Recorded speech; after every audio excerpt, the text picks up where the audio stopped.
विश्वास कर सकते हैं कि ऐसी उम्र जब हम और आप खुद को पूरी जिंदगी के लिए तैयार करते हैं, या जब हम सब कड़ाके की ठंड में रजाई में दुबके रहते हैं और जब बरसात के दिनों में नम हवा अलसाकर हमारे दिमाग पर नशे की तरह छा रही होती है। जीवन के ऐसे नाजुक पड़ाव पर किसी युवा ने आंखों में स्वयं कुछ बड़ा करने के सपने लिए रोज 16 घंटे काम कर 360 करोड़ से भी ज्यादा की कंपनी की नींव रख दी हो।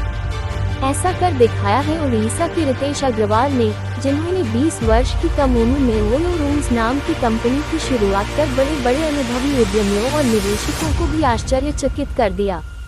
ओयो रूम्स का मुख्य उद्देश्य ट्रैवलर्स को सस्ते दामों पर बेहतरीन मूलभूत सुविधाओं के साथ देश के बड़े शहरों के होटलों में कमरा उपलब्ध कराना है।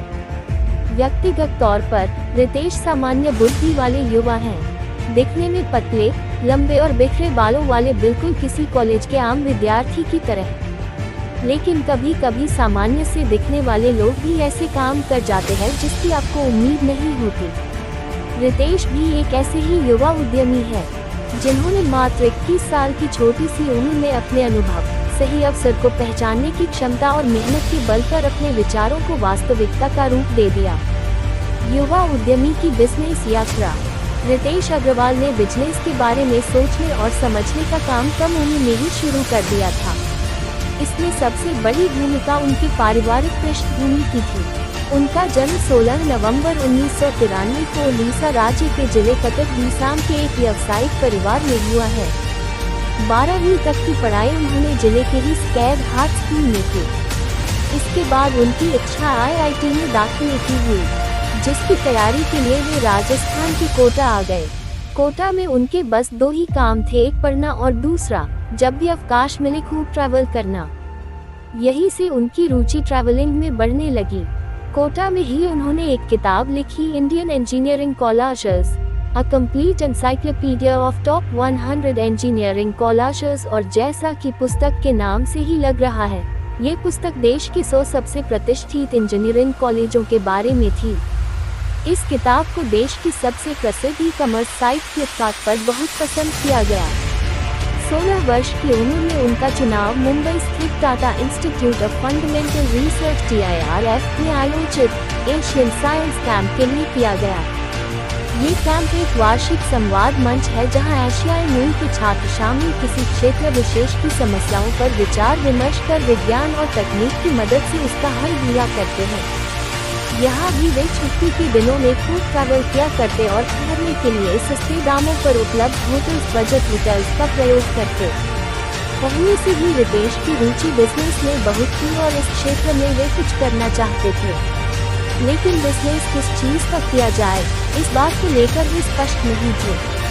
कई बार वे कोटा से ट्रेन पकड़ दिल्ली आ जाया करते और मुंबई की ही तरह सस्ते होटल्स में रुकते ताकि दिल्ली में होने वाले युवा उद्यमियों के आयोजनों और सम्मेलनों में शामिल होकर नए युवा उद्यमियों और स्टार्टअप फाउंडर्स से मिल सके।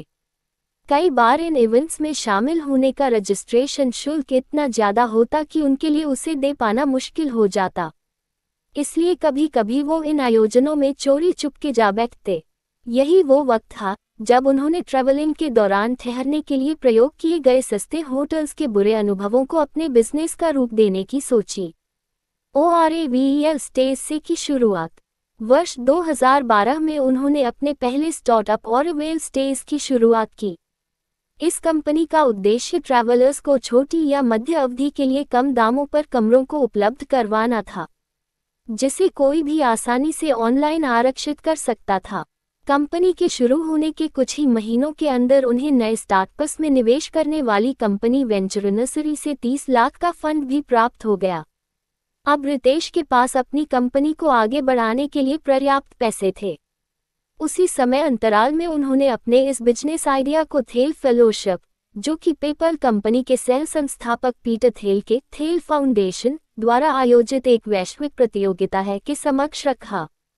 सौभाग्यवश वे इस प्रतियोगिता में 10वां स्थान प्राप्त करने में सफल रहे और उन्हें फेलोशिप के रूप में लगभग 66 लाख की धनराशि प्राप्त हुई।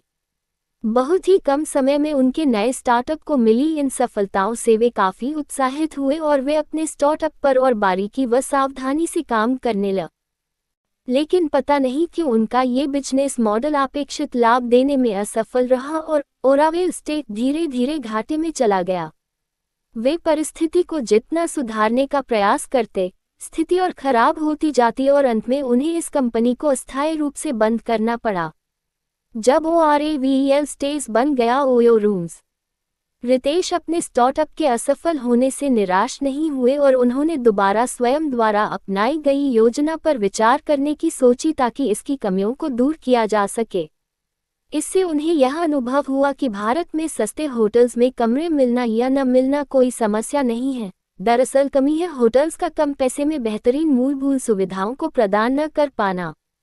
विचार करते हुए उन्हें अपनी यात्राओं के दौरान बजट होटल्स में ठहरने के उन अनुभवों को भी याद किया जब उन्हें कभी कभी बहुत ज़्यादा पैसे देने के बाद भी गंदे और बदबूदार कमरे मिलते और कभी कभी कम पैसों में ही आरामदायक और सुविधापूर्ण कमरे मिल जाते।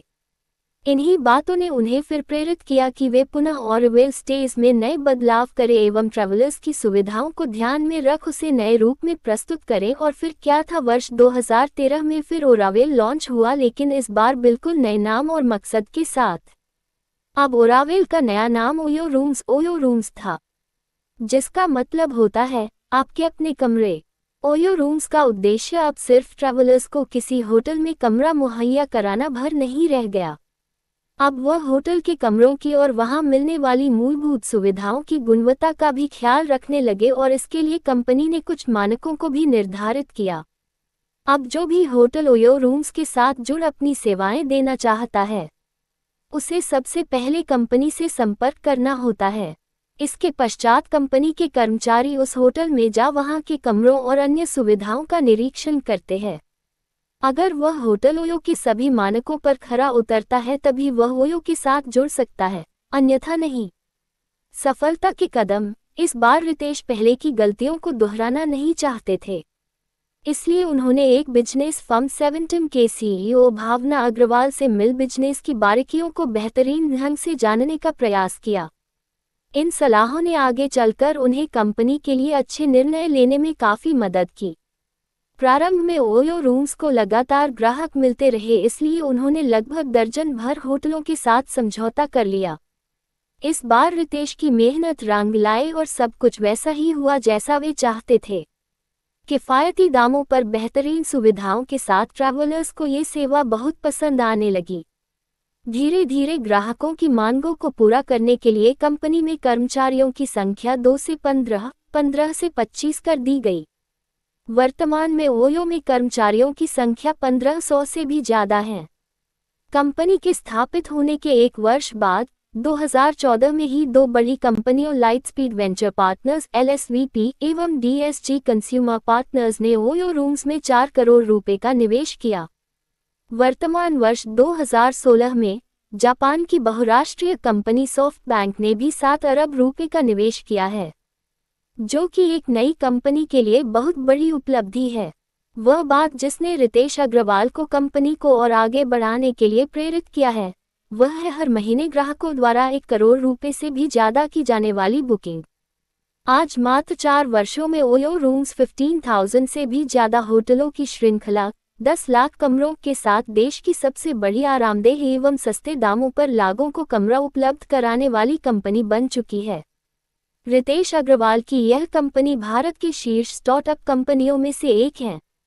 इसी वर्ष कंपनी ने मलेशिया में भी अपनी सेवाएं देना प्रारंभ कर दिया है और आने वाले समय में अन्य देशों में भी अपनी पहुंच बनाने जा रही है। 2 जुलाई 2016 प्रतिष्ठित अंतर्राष्ट्रीय magazine GQ gentleman S quarterly ने रितेश अग्रवाल को 50 most influential young Indians innovators की सूची में शामिल किया है।